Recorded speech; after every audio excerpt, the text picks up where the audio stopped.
We are live from North America, aka the United States of America, by way of Nashville, and Canada by way of Alberta, Vancouver, No, Vancouver Island.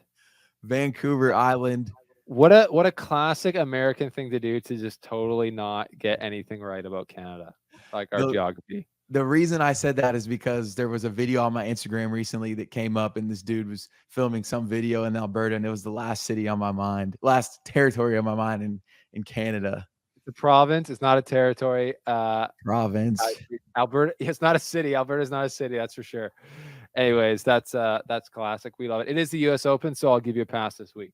Yeah, this is my week. This is America's week. This podcast is obviously representing America and Canada, but it's also representing Betway, the best sponsor in the game. Shout out to Betway. And as always, we have an incredible show laid out for you today.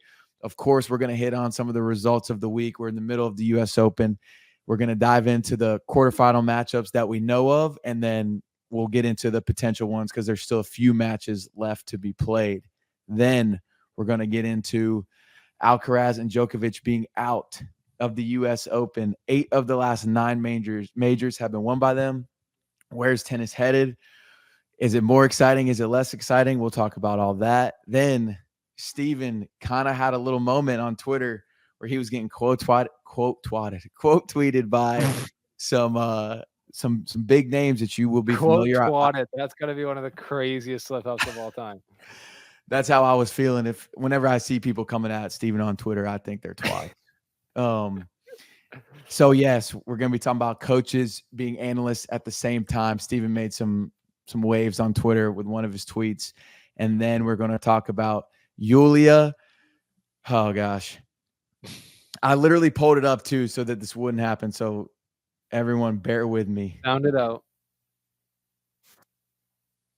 Putinsteva. Yulia Putinsteva and her incident with the ball kids. She did apologize, but it was a viral clip. We'll get into that. And of course, smash or pass.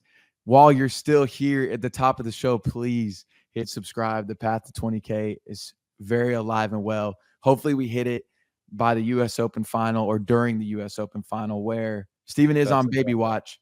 So if there's no baby, we are going to be watching the U.S. Open live, just like we did for Wimbledon. If there is a baby, maybe we'll still figure something out. But yes, that's what we have in store for you guys today. Steven, you seem rested. You no work today, even though Labor Day is a U.S. holiday. I had to go to work, so I didn't have the day off. How was your weekend overall? Man, my week's been great. Literally, we are waiting for the baby. It could drop anytime here. And I'm like resting and kind of living my best life, getting ready for this thing. I can't say the same for my wife. She's, has to go, she wakes up a lot more in the night. She's uncomfortable in general.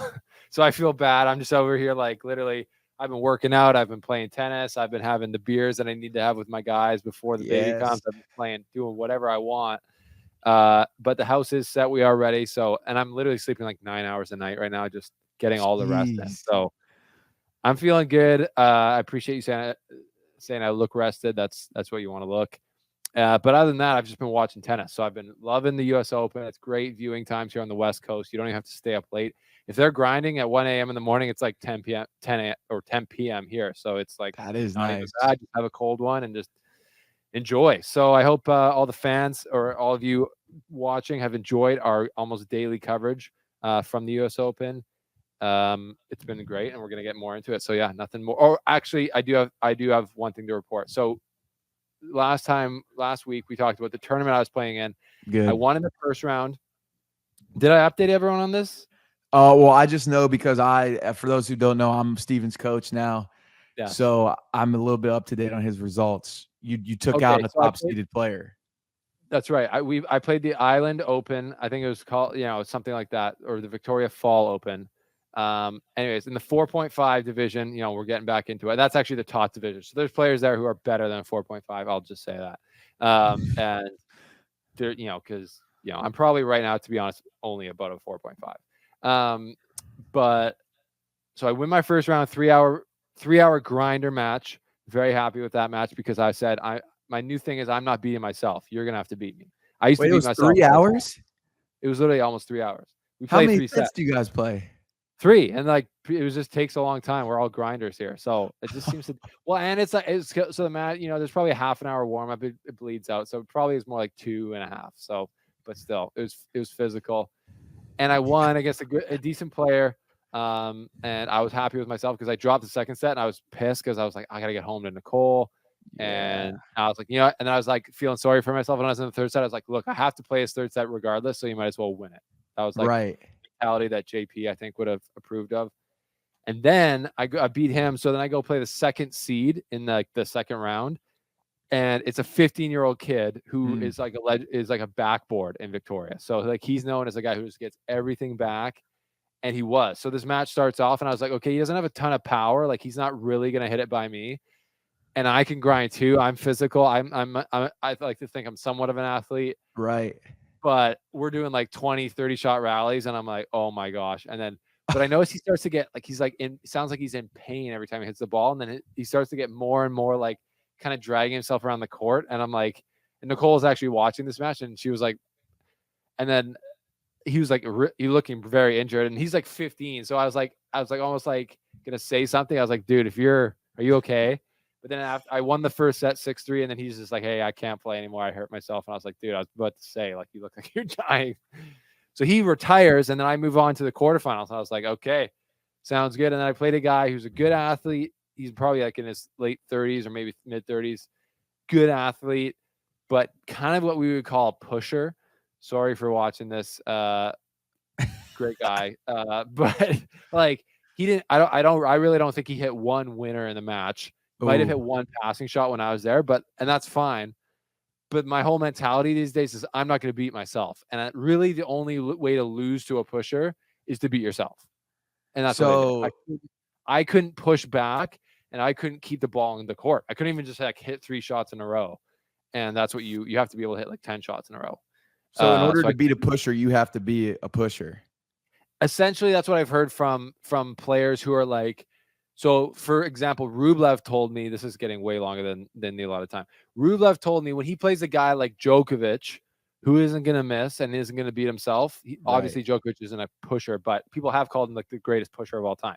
So like he's less aggressive than Federer or Rafa or a bunch of other players, but that's not his game. He makes balls, he makes you miss, and he turns the screws slowly. So when Rublev, who's a very aggressive player, when he plays a guy who doesn't miss, he literally says he tones back his aggression, so because he knows he can't start missing. So, but then if he's playing a guy who's also aggressive, he wants to turn up his aggression and be the more aggressive player. So anyways, little So tidbit long there. story short, he beat you. He beat you, and he beat me. And my silver lining is I say I beat myself. He beat us. I shouldn't say he beat you. He beat us because I am on the team now. That's right. You And got no check that week because there was no prize money involved. We actually had to pay an entry fee, so you actually owe me a percentage of that. So you can just send that in the mail.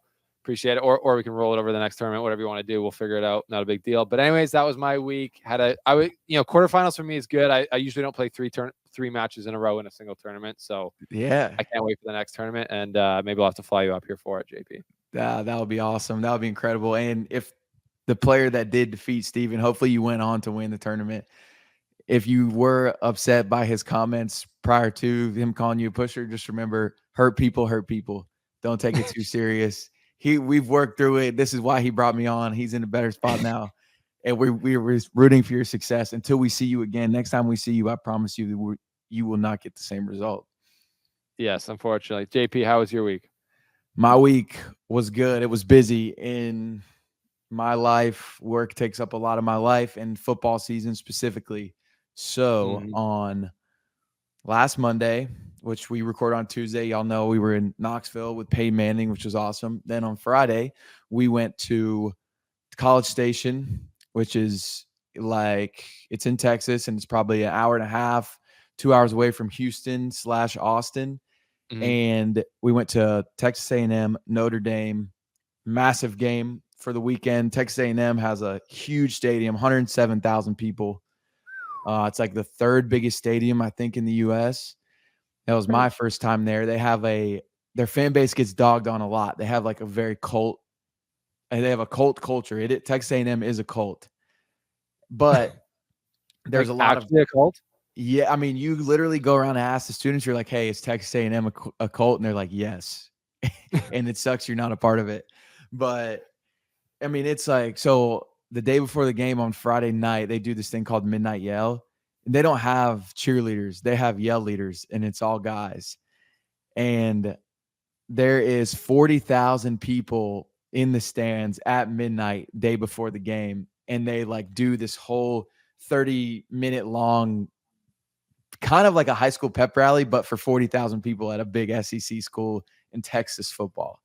Crazy. And so it's it's like one of the bigger traditions in college football. It was really cool to experience for the first time. Yeah, and it for sure is a cult. Like I can never be a Texas A&M fan. I've always kind of hated on them. Now I have a little bit more respect because that stadium was rocking, and I feel bad that their product on the field is not as good as like what the fans deserve. But it was really cool. But it was also really long. We got to hang out with Shane Gillis. I don't know if you're a Dude, that's sick. Yeah, he's comedian funny. guy. Yeah, So we went to love it. his Airbnb. He's a massive Notre Dame fan. It's always fun seeing him and his dad, Phil. Shout out Phil. He always takes care of the squad. But yeah, bro. So it was a busy weekend, long hours, not a lot of sleep, a few 6 a.m. flights, and we're back in Nashville. So overall, it was solid. And for everyone that's been keeping up, I'm supposed to move into my apartment on Thursday. So hopefully this is the last Airbnb podcast from your boy, and I can get a better setup, a setup like Steven's going on. Yeah, that we're hoping for the best for you with that, JP. That's been a crazy endeavor. I hope they just like you get paid from somehow from these guys, just like screwing you over more than just covering your Airbnb. Like that's the bare minimum. I need the apartment complex to pay me, and it's the perfect segue because I'm glad you said it. We need Betway to pay us because we have our best bet of the day coming to you right now, presented by Betway. The best place to bet is Betway. Got to be 19 and older to play. And this is in collaboration with iGaming Ontario. Please play responsibly. Steven, I believe we giving our futures winners right now of the whole US Open? I think we should because it's a big theme right now. We've been talking about it on the show. Like Djokovic and Alcaraz out, who is most likely to win? And the odds makers have at Betway have Jannik Sinner at plus 125 to win the whole thing, which is crazy because he's got to win 3 more matches, and you're only getting plus 125 for him to win, which I think is like, can you bet against that? Like, can you just like bet him not to win? Because like I don't know. Like, I think he is the favorite, but I think Zverev and Medvedev are looking extremely dangerous. And so is Sinner, but those guys are both. I mean, Medvedev's literally won the same amount of majors as Sinner, and he's been a world number 1 before, and he's won at the U.S. Open where Sinner hasn't. And Zverev is just looks like he looks like a machine. Yeah. But then there's other players that are like, they only have to win 3 matches as well. No, sorry. Sinner has to win 4th round tonight against Connie Paul, quarterfinal, semifinal, final. He has to win 4 matches, and they still have him at plus 25. That seems like crazy. Anyways, that's my thoughts on those. You got Dimitrov at 1,200 plus 1,200, Fritz at plus 1,200, Draper at 1,400. You got Tommy Paul at plus 3,300. I mean, I guess he still has to win 4 matches as well, so that makes a bit more sense. But if I was going to put money on someone, it would be someone from the bottom half, I think, who doesn't have to go through Medvedev or Sinner. Right. Well, actually, no one does. No one on. Either also Zverev and Draper don't because they're on the top half and they're not. They're playing each other. Sorry, that's not true. No, Sinner and Medvedev would play each other, and then who else is on the top half? It would be Demon Hour once he gets through Thompson today. He would play Draper. So yeah, I don't know. If I'm gonna give my pick, I would say honestly Taylor Fritz on the bottom half, looking 1,200 is looking pretty good to me. What about you, JB? Yeah, I like that pick. There's a lot of value there. There's a couple ways to go about this bet, and Steve and I were talking before. Steven loves the high odds plays. And this I'm an emotional bettor for sure. If my team is playing every single time, if my team or player is playing every time, I'm like, stay away. It's not Yeah. worth it. And then I end up doing it anyways. Most times it's not responsible and I lose those. So I'm gonna flip the script this time. Do what we And I say, not think what we do. exactly, except for right now. This is you should do what I say here responsibly. Um, I'm going Medvedev. I think he's just been. I love all of his post match interviews. He seems super locked in. He seems super level. There's no roller coaster going on with Medvedev right now, Yeah. and with Alcaraz going out, Djokovic going out, all the talk being around. These guys they've won all of the Grand Slams except for I feel I know they've won 8 of the last 9. Is Yeah. that one Medvedev? No, the one that they haven't won is in Australia where Sinner won it. Oh my gosh, yeah. So wait, or what year did Medvedev win the US Open? 2020, 2021. 2021? Yeah. Yeah, give it to him again. Put your money on Medvedev. I love it. Yeah, that's a solid pick. I talked about Zverev in the last show. I said, is he the favorite? I think, there's a very high chance that the winner is Sinner, Zverev, or Medvedev Yeah. coming out of it. And the odds show that as well. So anyways, that's that. Cool. Next, hey, the US Open quarterfinal matches. I'll give you a little preview of the men's. Yeah. You'll take the women's. For the men's, we got Fritz versus Zverev, Grigor versus Tiafoe, which Grigor is, I mean, everybody knows he's a handsome dude, and it's such a lame phrase to be like aging like fine wine, but he's aging like fine wine, and his game is because he is bald this year. Then we got Medvedev versus Tommy Paul or Sinner, whoever wins, and Draper versus Demonar or Thompson, which they're playing right now, and it looks like they are 1-1. They've both taken a set. Oh, damn. Thompson's come back. He got absolutely crushed in the first set, 6-0. Got that bagel, and then Thompson kind of shockingly has come back. So that's going to be interesting there. Who do you what's the best matchup that you see in that on that men's singles Dude, I mean, match? I'm super stoked for Tiafoe and Dimitrov because if you're Francis Tiafoe, I mean, I guess you wouldn't mind playing like Draper or Thompson, but I feel like Dimitrov is a guy that if he's looking at the bracket that he would kind of want to see on court across from him. Yeah, I think Francis would want to play Dimitrov rather than Zverev or Fritz in the quarterfinals. Right. So, dude, he's been it's if Tiafoe can pull it off and make it to the finals, I don't know what that man will get into after. Even if he just makes the finals, even if he doesn't win, I think he's going to go on a rampage. I think he's going on no matter what at this stage. He's kind of turned his career around a little bit here, so you got to feel good for the guy. That's good stuff. We'll get into a bit more of that. So So women's quarterfinals matchups. Let's take a look at it. We got either the winner of Swiatek and Samsonova, who are playing right now, will play Jessica Pegula, who is just again like cheddar cheese, making it through an hour and a half over Schneider. She's into the quarterfinals, no doubt. So she'll play Swiatek or Samsonova, who, Samsonova is really badass, but you got to think Swiatek's coming through there, and then that's going to be a huge matchup. Bella Haddad Maya, who had that controversial pickup that she didn't actually get up, and then she just trots away from the umpire like a diva. That was so savage. Crazy. Like, doesn't make me love her. Can't do Sinner's girlfriend like that. She came through Wozniacki today, so she'll play Caroline Mukova, who came through Paolini. So that's a big win for Mukova because Paolini was the 5th seed and she'd been in the final of French Open and Wimbledon. But I think she's one of those players who's like a natural surfaces player, more than a hard court, because everyone can play good on a hard court.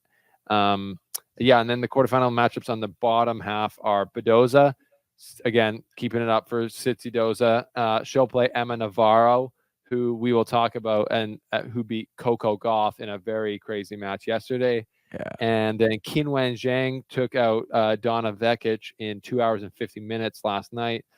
She'll play Arina Sabalenka, who is still my massive favorite to win on the women's side there. So, yeah, that is They got a lot of fun stuff going on the women's side, I feel like, this year.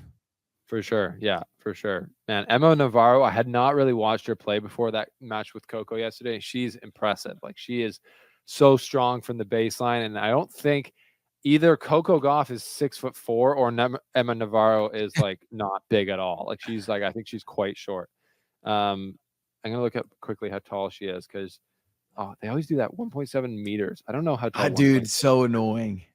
No one on planet Earth says I'm 1.7 meters. Right.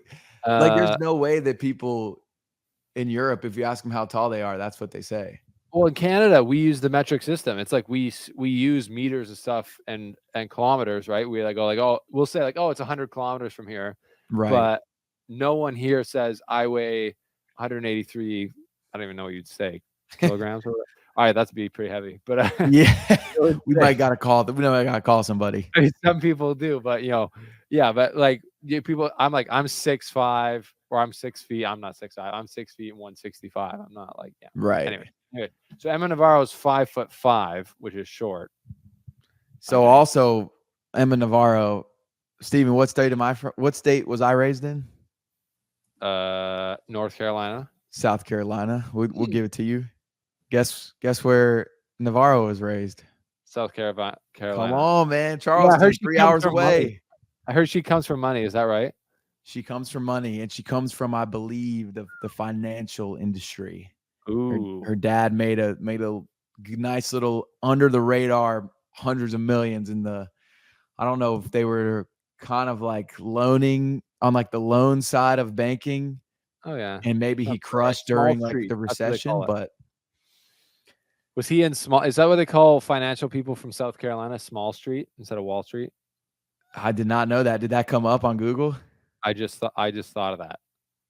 Oh, so you trying to come at our money right now? South Carolina. Well, it's not like small money. I don't think that. You guys are from the South. You got that old, big time quiet money. But she sounds like Emma Navarro sounds like kind of like a movie character. Yeah. Who's a villain. Oh, a villain. Or like she's like a player in like a tennis movie that's like villain. And she kind of acts like I love how she barely celebrated against Coco Gauff. Like she wasn't like, oh yeah, she wasn't like shocked that she won, which I wasn't either because Coco Gauff had 19 double faults. Like, dude, it's crazy. 19, almost as many double faults as she has lived years on this earth in one match. Not good for Coco, but she's got a long career ahead of her. And we're going to talk about her relationship with Brad Gilbert coming up on the show. So stay tuned for it. So should we get into our first story here, JP? Let's do it, bro. Alcaraz and Djokovic, as y'all know, they are out of the U.S. Open, something that tennis is not used to, especially with Djokovic being out. I think this is the first time since 2002 or 3 since not one member of the Big Four won a Grand Slam. That's right. Which is crazy. In a season. Yeah. One member. Yeah. It's the first time since one member of the Big Three haven't won a major in an entire season, which that's a real change in the guard, people. I think it's finally arrived. Oh yeah, it's here.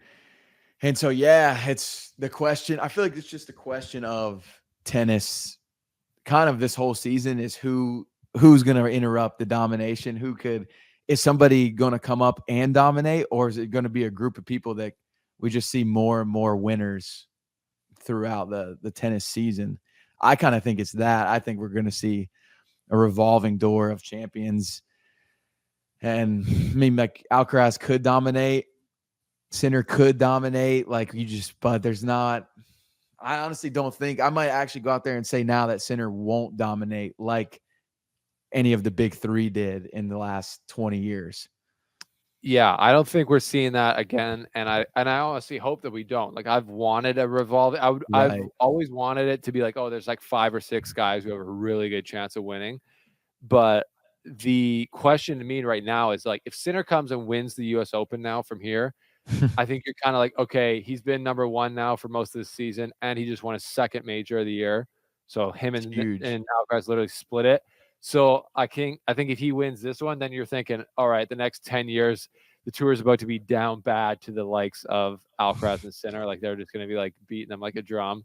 Yeah. But if Medvedev or Zverev win this, especially if Zverev does, you're like, okay, there's every tournament major going forward here. You're looking at Zverev, Medvedev, Alcaraz, Sinner, and Djokovic still as like Right. serious candidates to win.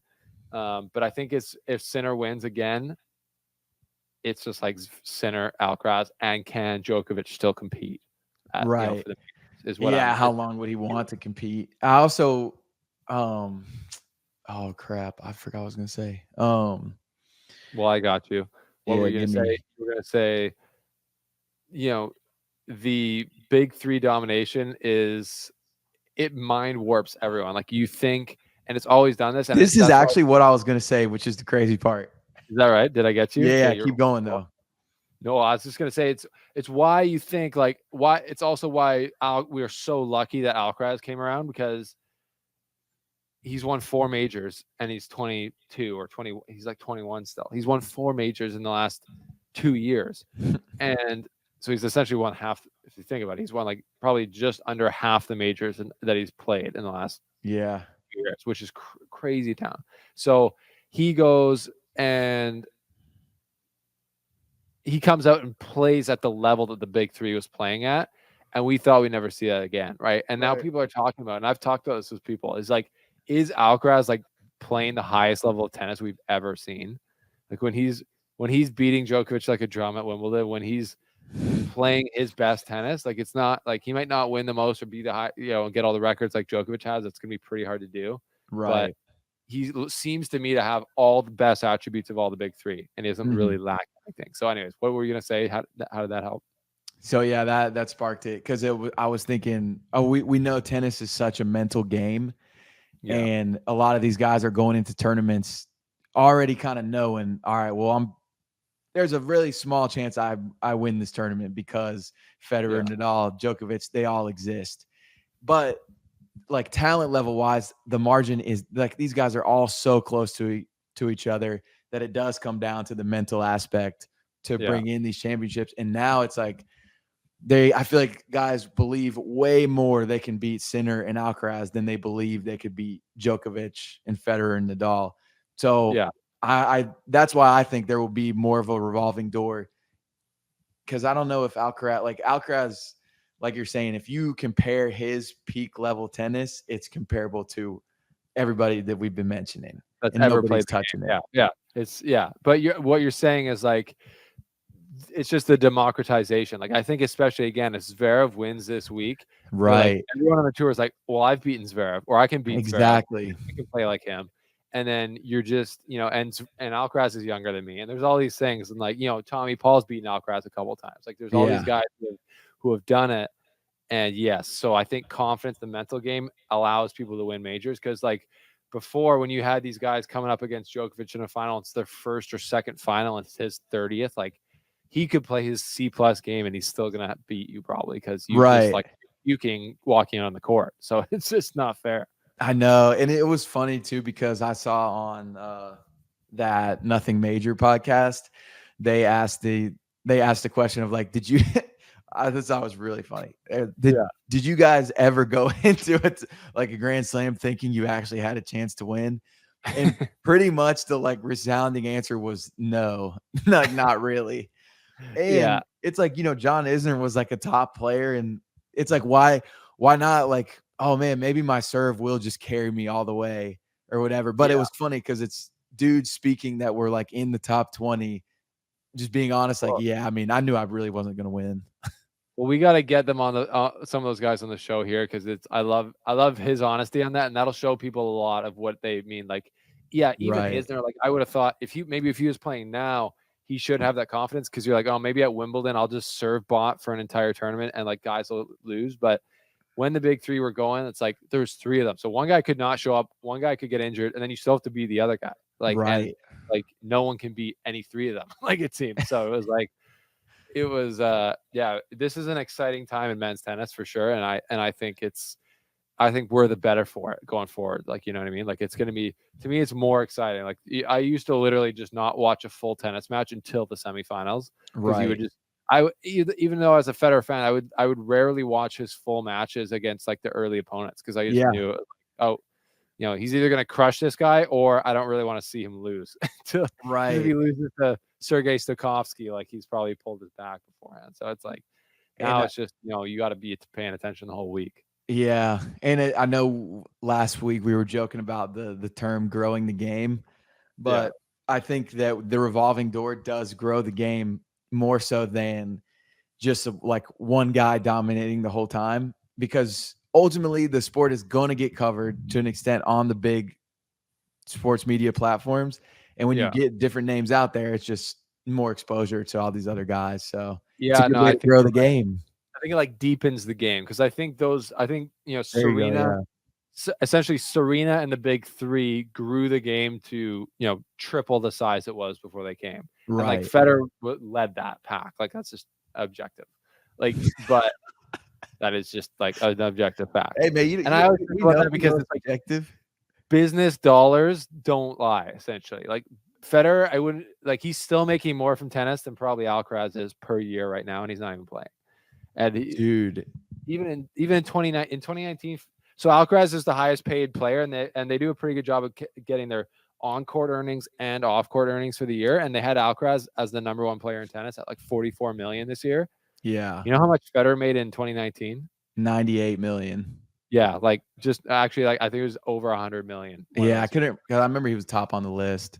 He was literally the highest paid athlete in the world. So like, anyways, so that's the business shows like how it's not just him being a good businessman. It's like how brands recognize the value of a player and a Yeah. brand. But the depth of the game will get better, and like because you're seeing new players from different parts of the country, and that inspires different players, different people to come and play, or the parts of the world. Um, and I think it gives everyone more belief, and I think it helps the whole product get better because like people are like, Mhm. people used to just be like, all right, well, I'm just going to shoot to be top 20 or top 10 because there's Right. zero chance of winning a major. So, but now it's like like this tournament, someone like Tiafo could sneak in there and wiggle out a major, or Tommy Paul, or Taylor Yeah. Fritz, and maybe they'll break the American curse at the U.S. Open. JP, first time since 2003. First time since our boy Roddick, man. And we got Colossal options failure now. of the USDA. Colossal, you know, world history will write about the failure of the USDA of not getting American man in the final of a major since 2003. No, Over 20 years. that won't happen because I'll be the one writing history. I'll lie if I have to. But hey, Anything speaking for of growing the game, and we'll move on to the next one after this little tidbit, because I saw it when I was scrolling through some headlines the other day. yeah. I saw Djokovic signed that contract with ESPN worth up to $96 million to be on their like global team. Djokovic did. Yeah. Wow, I did not on with ESPN. Yeah. So he's like he's a global ambassador of tennis for ESPN, and it's like a $96 million deal, which So that's weird. What does that mean?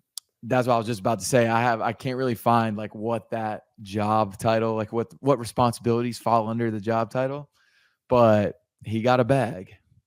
He got a bag, and I wonder what did they say how long that term is, or probably not. No, there's like if I had a guess, let's see.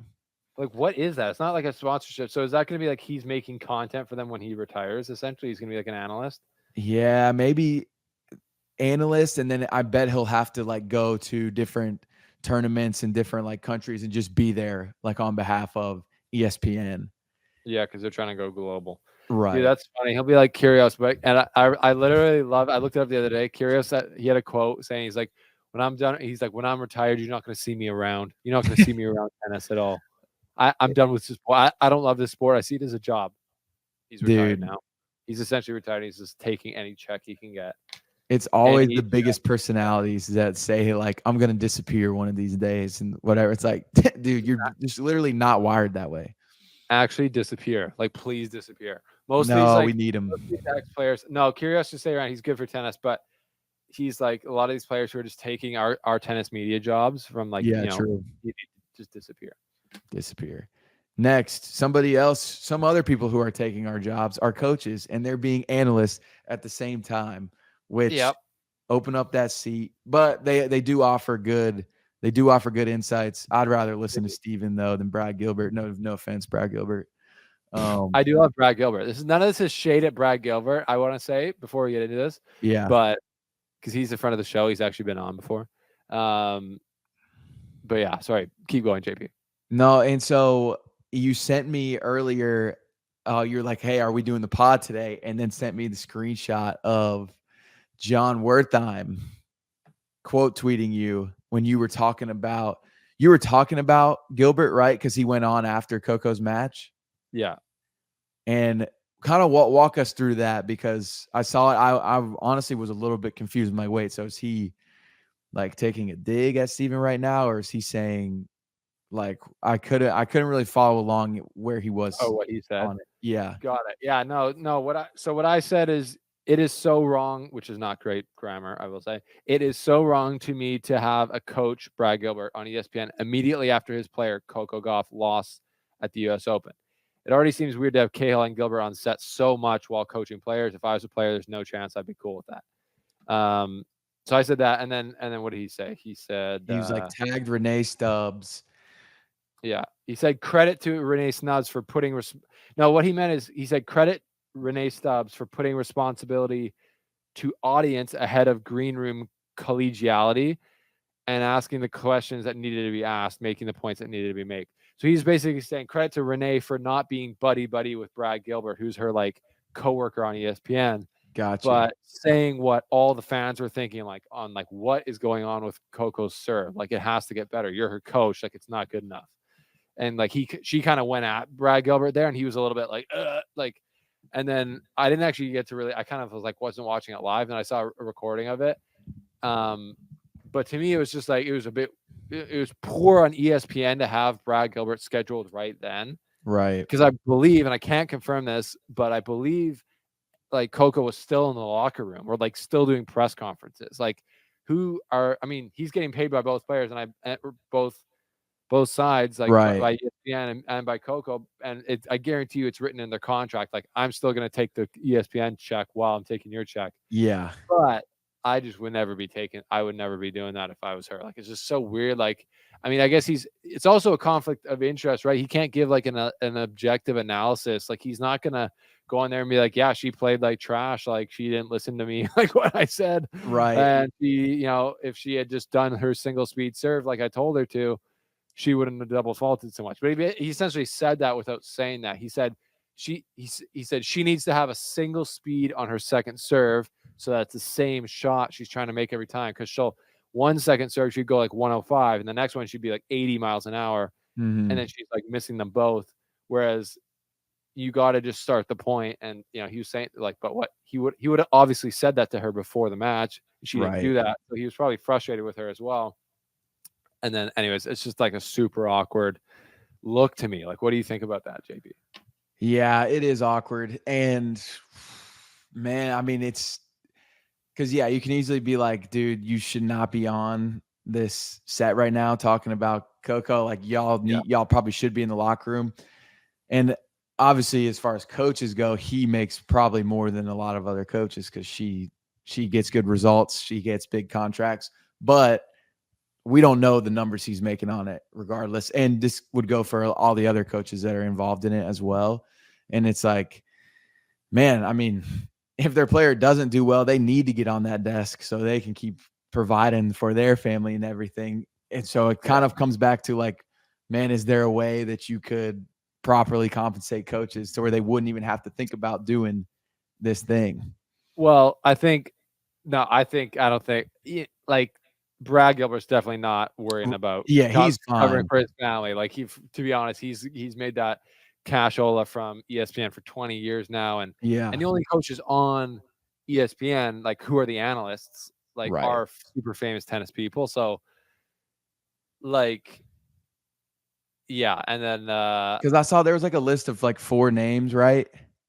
Yeah, there's Darren Cahill, who's Yannick Sinner's coach, and there's Pam Shriver, who is Donna Vekic's coach.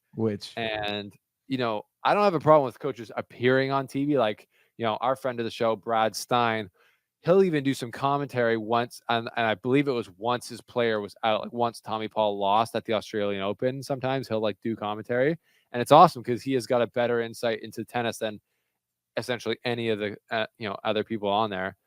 And or these coaches will stop by the booths to do interviews. That's fine, but it's like just, and I believe, and I've heard that Darren Cahill actually won't comment on the men's draw, but I don't actually think that's true.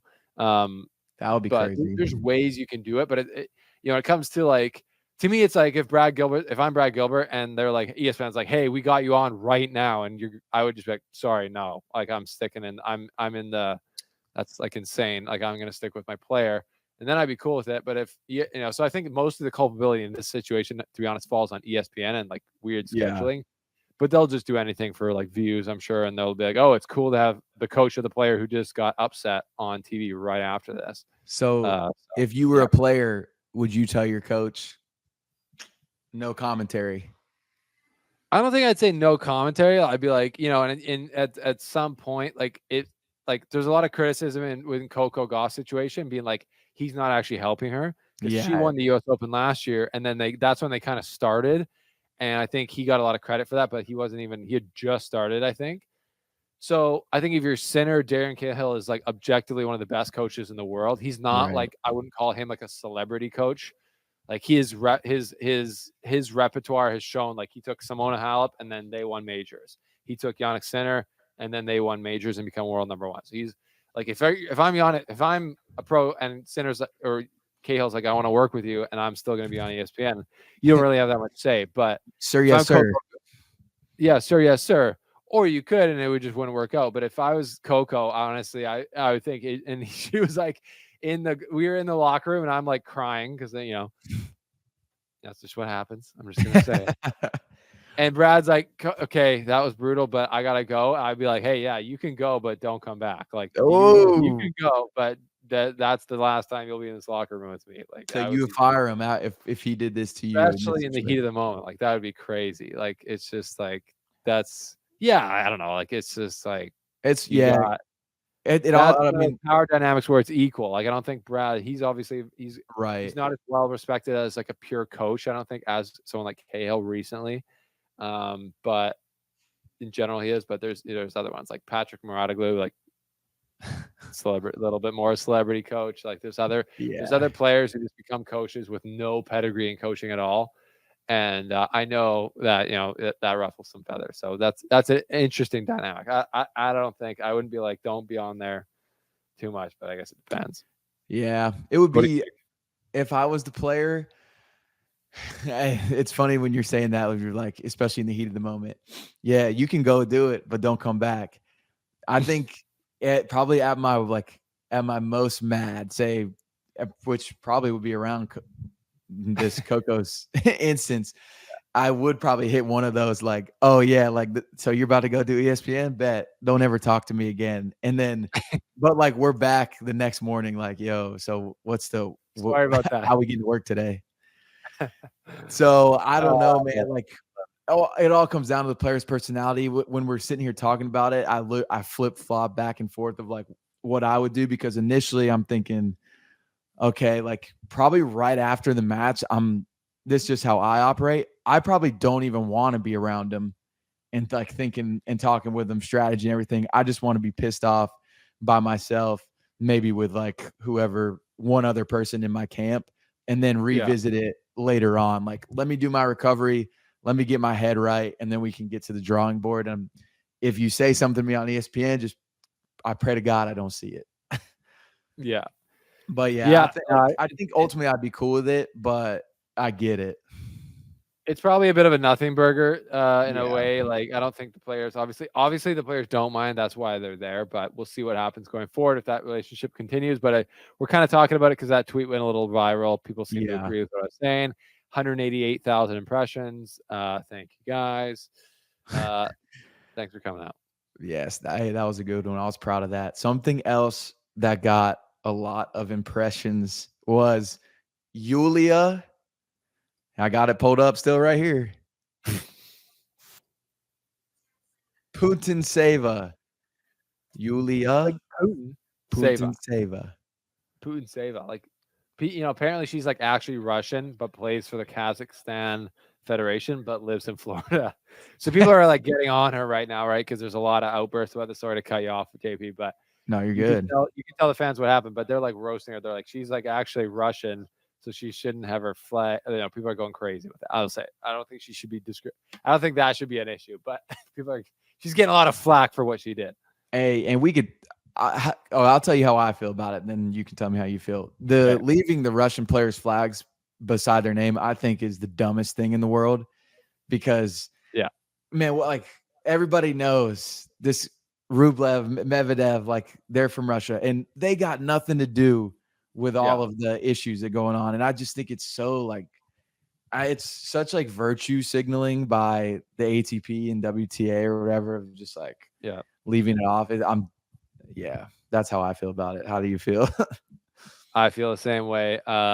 It's not helping anything. And yeah, and people are going around it anyways because like Alina Rybaikina is essentially Russian, I believe, and there's a bunch of Russian players that just go play for the Kazakhstani Tennis Federation. But Putinsteva, just despicable behavior with the ball kid. It's like so bad it's almost funny. Well, it is funny. Like it's like funny. The memes. I don't know. Have you seen any good memes about it? I honestly haven't seen many of the memes. More so, just I was reading the replies. I need to pull it up again. But dude, I mean, like you said, ultimately I think it was kind of funny. I feel really bad for that ball girl because it had to have been extremely awkward for her. But it's not like Yulia was looking over and like making a big deal about it with the ball girl. She just kind of like was staring up at her box and the girl was to the side and she's just like, yep, keep doing it. Keep doing it. So it had to be awkward. I don't think it was as like disrespectful to the ball girl as the tennis media made it out to be. Like she shouldn't have done it, but I think it was funny.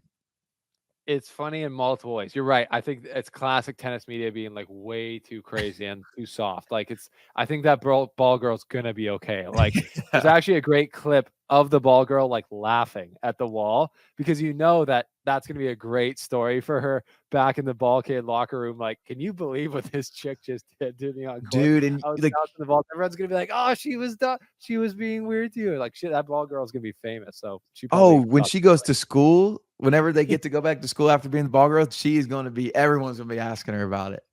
Yeah, they're like, but yeah, despicable behavior from Putinsteva to the level of like it's funny and like just so sassy, like Yelena Ostapenko vibes. Just like literally just letting the ball like hit her and walk away. Like it's so petty. It's hilarious. You can just tell how scrambled your brain is when you're losing a tennis match when you're doing that because I don't think she's like a bad person.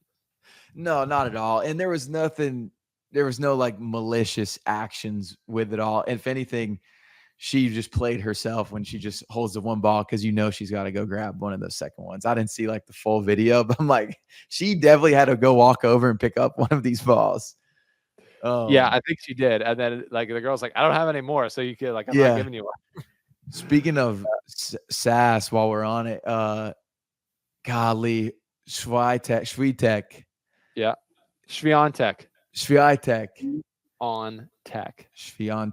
When she got hit, I guess it was her match. You saw that? I did not see this. Man, let me see if I can pull it up and send it to you. I can look it up on Twitter, hopefully. Yeah, that's what because basically she got a ball drilled at her. Whoops. And she the girl that hit her, I hate that I can't remember who it was, but she was, there was no putting the hand up like, oh, sorry about that.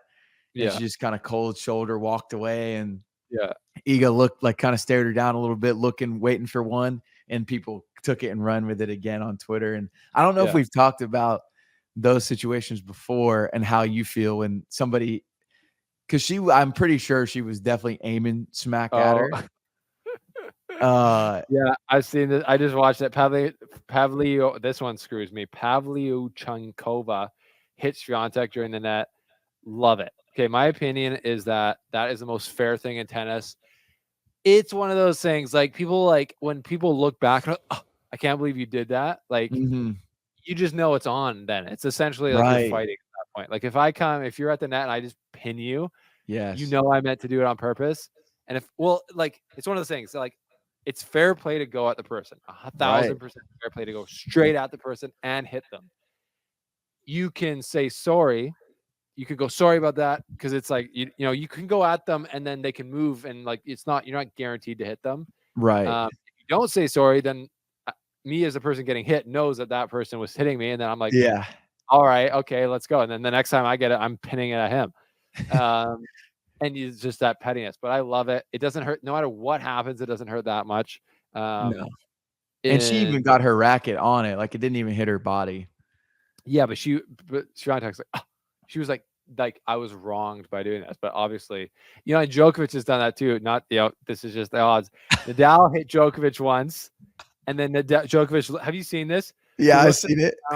For like 30 seconds, and Nadal waits at the net to apologize, and then Djokovic never looks at him, just like shakes his head, and then I was like, bro, that's totally fair, which is like so classic. So for everyone who's ever gotten hit by someone at the net, don't get put in a position to get hit at the net. Don't do crappy volleys. You gotta be there, and then like you gotta. It's just like you can't be upset when that happens to you. But you can also steer things back. I love it. So. All roads lead back to Djokovic somehow, some way.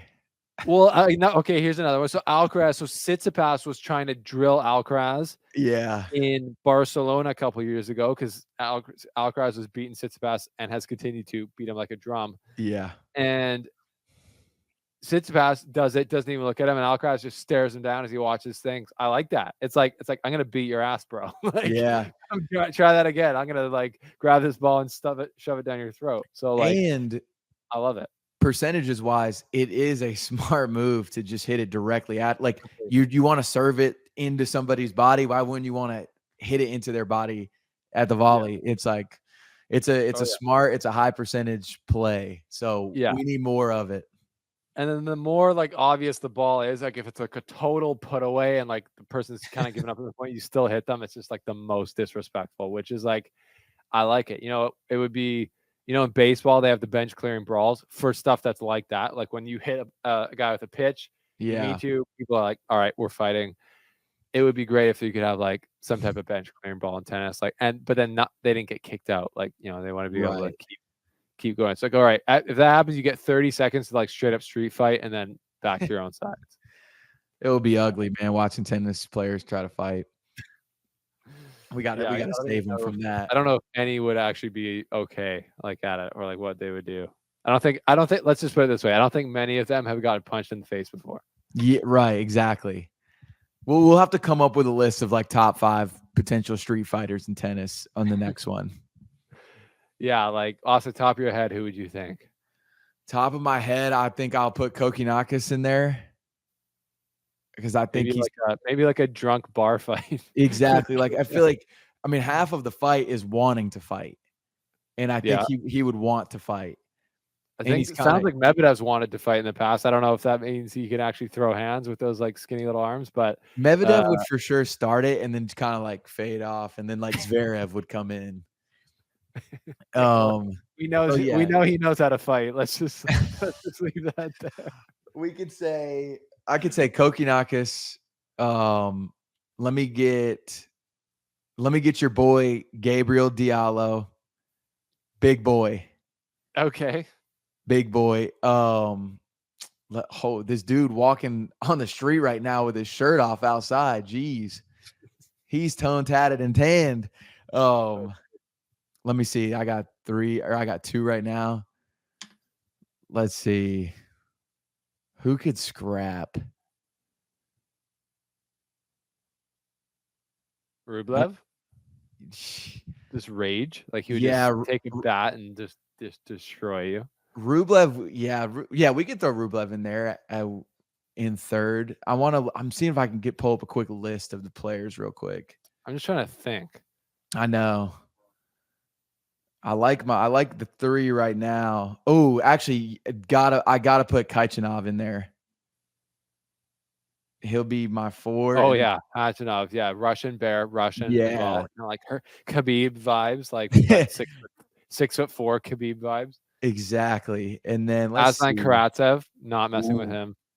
not He'll just messing put with you. him. He's talking about calves with Dan Evans last time. You just Karatsev would just put your head between his hamstring and his calf and just crush your face like literally like a Yes. watermelon.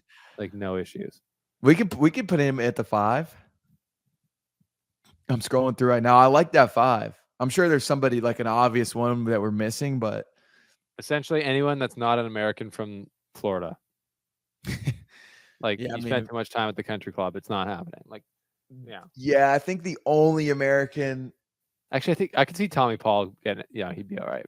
he could. I feel like he would like know how to box. Like, He's kind of got those shoulders rolled forward like a fighter, you know. yeah, he could be clinical with it. And then maybe Mickelson. If I was to choose an American, he seems like a kind of a bigger dude. Yeah, bigger dude. Although he kind of seems like country club. Yeah, actually, I take that back because when he was apologizing for hitting the ball into the crowd, Yeah, don't apologize. Too bad. take that back. We'll Just let go we'll let change. Tommy Just hit the represent showers. you. Just walk off the court. Just hit the showers. Hit the Don't showers, cry. bro. Like he looked like he was about to cry. I was like, bro. Your tournament's done. I like that 5 though. I like that 5. Fair enough. Okay, should we do some smash or pass? I'm smashing on that 5. Yes, smashing that 5. Drop your top 5 in the comments of best potential fighters. Smash or pass. I'll kick us off.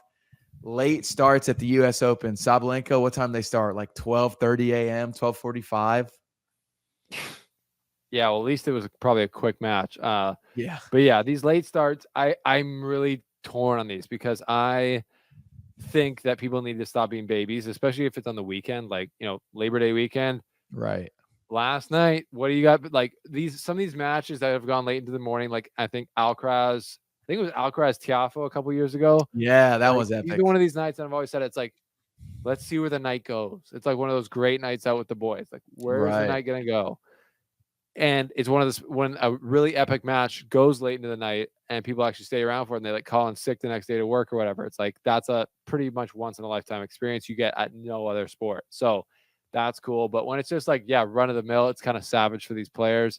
Right. But again, at the end of the day, late starts at the U.S. Open where you're making hundreds of thousands of dollars for playing these matches. I think I don't feel too bad for anyone. So maybe I'll smash on the late night start. Yeah, that you can get over it. You're making that much money. Yeah, you win or you lose, you're feeling good. Yeah. I will smash as well. I loved your explanation. I think I would love for I want to say the US Open final this year. I was trying to look it up for the watch party. It was like, I don't know if the men are playing at like 2 or 2:30 or something. Yeah. I would love for that to be obviously not midnight, but I want that to start at like at least 8:30 p.m. Oh yeah, like 7 or like 7 is the normal like prime time start time. Right. Like give me a night. I want the whole match under the lights. And then like you're saying, like we get for the Super Bowl or like college football playoff where they started around that time, and man, you might have a night to remember. This game goes into overtime. This match goes into 5 sets and you're up late. And even if you do have to go to work the next day, it's the thing you're talking about with everybody because it had the internet. It had the internet's attention. It had the TV viewers' attention. So smash the late nights, especially later on into the tournament. Sweet. All right, smash or pass Jack Draper's outfit. I roasted it on Twitter, and a lot of people agreed. A lot of people disagreed. What do you think? Smash or pass? Dude, I saw you roasted on Twitter, and I actually need to look it up real quick All to right. give you Well, I'll start there with the smash yeah. or pass.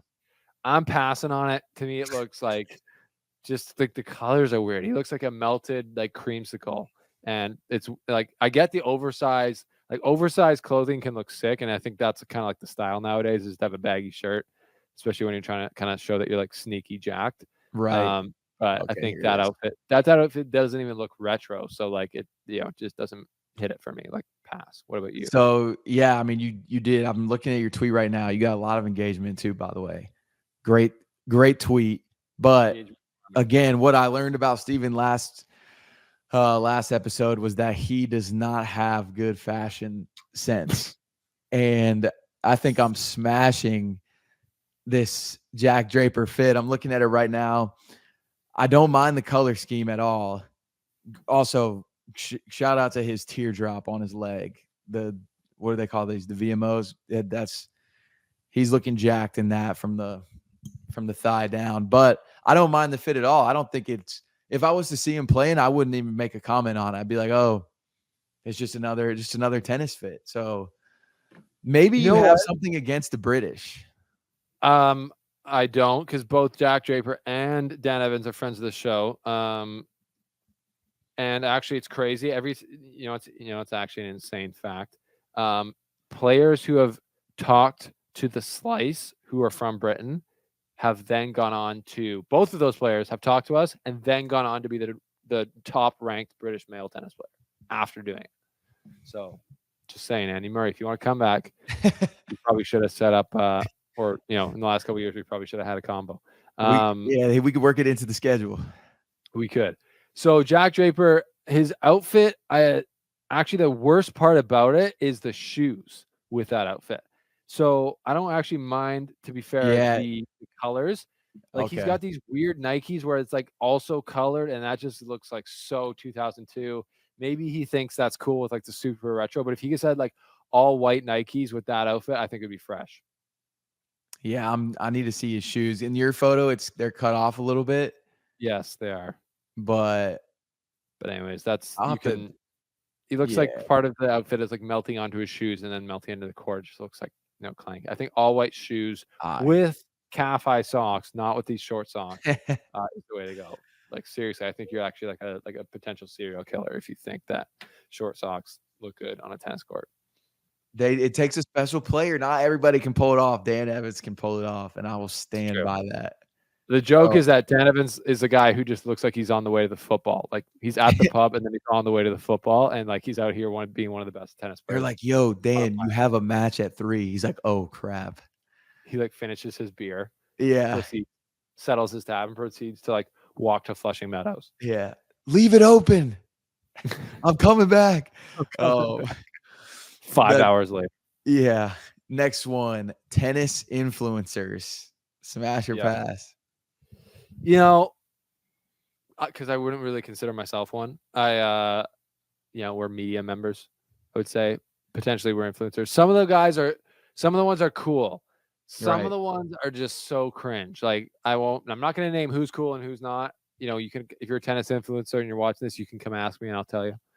But there's some people, they have these Instagram pages and these brands think that it's like a good marketing spend to like give them money to come to their thing, when some of them are like, one of them, it just has, I really can't say what they do or it'll be so obvious, but it's a woman and all of her posts, I'll just say this, have nothing to do with tennis. Yeah. And like, I can imagine being a brand thinking that anyone that follows her page is actually there for quality engagement with her content and tennis. It's like, not at all. And then you're like, we're competing for the same advertising dollars and people are watching our show for like 10 minutes on average, which is like insane in today's modern context. Right. Probably worth like 500,000 like viewed Instagram reel, in my opinion. And anyway, some of them are cool. Some of them just like put like minimum effort into stuff, and then they kind of think they're like celebrities, like walking around with it. It's like, I think people, some of them are just not there. So anyways, I think in general, smash, because the tennis media game has evolved since I started, which is great. And we need that. The rising tide floats all boats. I think I'm smashing, but not all of them. What do you think, JP? Yeah, I mean, agree with everything you said. I'll probably pass on them for basically the reasons you're saying. Also, just that I get it. I understand why you bring them in, but there's guys out there like you, like me, that would kill to get out there and make like quality content that would still like perform well, because we understand content, what can work on social media and all that. So it's just a bummer that they make it pretty difficult for people that want to be there, that love tennis, that want to like just put it out there, and they make it so difficult. I have to pass. There's a little bit of, I'm jealous of the people that get to go and just post like the outfit they're wearing at the tournament. Yeah, it's like cheap content, and that's what those, it's like essentially like tennis is so infatuated with celebrity. So like, essentially, if you're like have any type of celebrity on social media and you can go like collaborate with this US Open like account and like do something stupid there, like anyways, it's just part of the overinflated like economy that is in the U.S. Open, as we all know Yeah. about. CEOs are making $1 million plus per year. Everyone's because it's such an amazing tournament and an event. Yeah. Everyone just gets paid more than they actually deserve, in my opinion, Yeah. which is whatever. And it doesn't trickle down to people who like actually know the sport ultimately. Right. Anyways, we can get off our soapbox. Married life, JP. You've been married for a couple weeks now. Married Married for life. a couple weeks now. Sitting is over here to the left right now, whipping up some dinner in the Airbnb. I've joked around with some people that like when your wife's dad is giving her over to you, and you're basically saying, you shake their hand, you give them a hug, and they're entrusting you to provide for them, to protect them. And pretty much ever since we've got married, I haven't even been able to provide a home for Sitting. Haven't been able to provide the fresh cooked meals. And I do have a photo loading of when we do move into our apartment. I'm gonna just take a photo of like one little chair and a laptop set up, and it's gonna be like me to Sitting's dad. I promise to watch over your baby girl, to protect her, to all these things, and then also me. Welcome home. Yeah. In just the empty apartment. So smash the married life because we weren't living together before. Now we live together, and it is fun, even though we don't have our own apartment yet. She's been a champ through it all. We've been tested early on, and I think we've passed all the tests. So sure. I'm smashing, and I can't wait to be on that maybe in a year and a half, 2 years on that dad life with you. Let's go. That'll be our next Let's Smasher go. Pass, dad life, whenever that baby is here. Oh, it's gonna be crazy. It's gonna be so much fun. Yeah. No, I'm smashing on the married life too. If any of you out there are thinking like, is marriage worth it anymore? You gotta just get married, bro. It's worth it. You commit and then you play house for the rest of your life, essentially. And it's you gotta find the right person to be with. That's obviously key. But obviously JP and I did, and we're much, much better for it because alone I was just like not good. Yeah. No, it's not my own, but like, I'm much better because of Nicole. Right. Okay, smash or pass Serena Williams at Grigor's match, JP. I love that it comes right after the marriage smash or pass because we're sticking with romance. Whoa. The rumors were that Serena and Grigor, they dated at one point on tour, and then she went to his match instead of some other matches that people thought she should have went to, and people couldn't help but notice her husband was not there. And so we saw the tweets. They're like, this is Serena showing up to her hot ex's tennis match with leaving the husband at home. I love it. So I'm smashing it because wait, did I tee this up or did you? You teed it up. Oh, sorry. Go ahead. No. Sorry, I teed it up. You wrote it. Okay, yeah. This food smells so good. It's messing with my thought process right now. Yeah. So I'm smashing it. I love because like we were talking about before, I don't know if it was actually true or not that they were dating. Both people have a great vibe about them. So I love that she was there. I loved all the games being played. Well, how do you feel about it? Yeah, smash. I think it's hilarious. Like, leave your husband and son at home, show up to your hot ex's tennis match. But honestly, props to Alexis Ohanian. I'm pretty sure he's a billionaire. Yeah, he's an absolute savage. Confident enough to let your wife go hang out with her very attractive tennis friend while you stay at home. That's like a pretty alpha move, actually, to be honest. People Alpha might move. say it's like cuck life, but not in my opinion. He's like, yeah, I know where she's sleeping. Don't worry about it. And if Serena and Grigor were together, you were saying that there was a reason for it. Well, to procreate like the most perfect tennis player of all time, and for Grigor to be able to actually win a major, which I'm not trying to put any shade on Grigor. I think he could do it, and this is the opportunity to do it. I've been saying this is the best chance he's ever had to win a major. So would be huge for the one-handed backhand community. Yeah, very persecuted community online here in tennis in general. I put myself in that community, so that would be huge for us. Yes, massive. And our last smasher pass before we get out of here, we saw the video from friend of the show, Craig Shapiro, the guy that was passed out at the fountain in front of Arthur Ashe Stadium. Are we smashing or passing the drunk New York City antics? Well, if that's me, I'm the guy. I'm smashing that. Like, that's a great way to do it. If you're gonna do the U.S. Open, do it hard. Yep. and you can end up on the side of the fountain. Absolutely reckless behavior from ESPN to put him on the video. I mean, like, that is so funny from them. Maybe they're just throwing in the towel. They're like, Brad Gilbert, go on right Yeah. after Coco match. We're gonna film this drunk guy. We don't care. What do you think? Man, I'm with you. I loved it. A bummer for him if he, like, I don't know exactly when the video was taken, but if he just like missed one of the biggest matches, paid the ticket price to get in there, and then just had too much fun. Drank 10 honey deuces and just KO'd. Yeah, it's probably the same guy that, I don't know if you saw the photo of the dude that like collected all the honeydew cups out of the trash. Yeah. It's like they might be related, and maybe honestly those were his honeydew cups, and that guy got Maybe he them just all. finished them and he's like, it's like how it started, and then it's like how it's going. Right. It's literally, it's all connected. So yeah, I'm smashing the antics. That's what the US Open is all about. We putting the Americans on the stage. We take control of the spotlight. Yeah, For show better that or for American worse. culture, overconsumption, doing it big, overcrowding. Yes. Anyways, I think that's the podcast this week. We're over time here, but that was a fun one. So much to talk about. Yeah, like JP said, if you're making plans next Sunday during the US Open, plan to watch it with us because it was fun when we did it for the Wimbledon. That sounds feels like a long time ago. Wimbledon final. And we will do it again if my baby has not come yet. If it has, then I'll be peacing out. And we'll be trying to get some special guests on there to join us and have fun with it. So stay tuned for that, and stay tuned for the daily slice coming here for the next few days or for the rest of this week on the US Open. Isn't that right, JP? That is right, man. Shout out to everybody that comments, that likes the videos on Instagram, likes on Twitter. The engagement is appreciated way more than you know. So we appreciate you here on this podcast. And that is The Slice.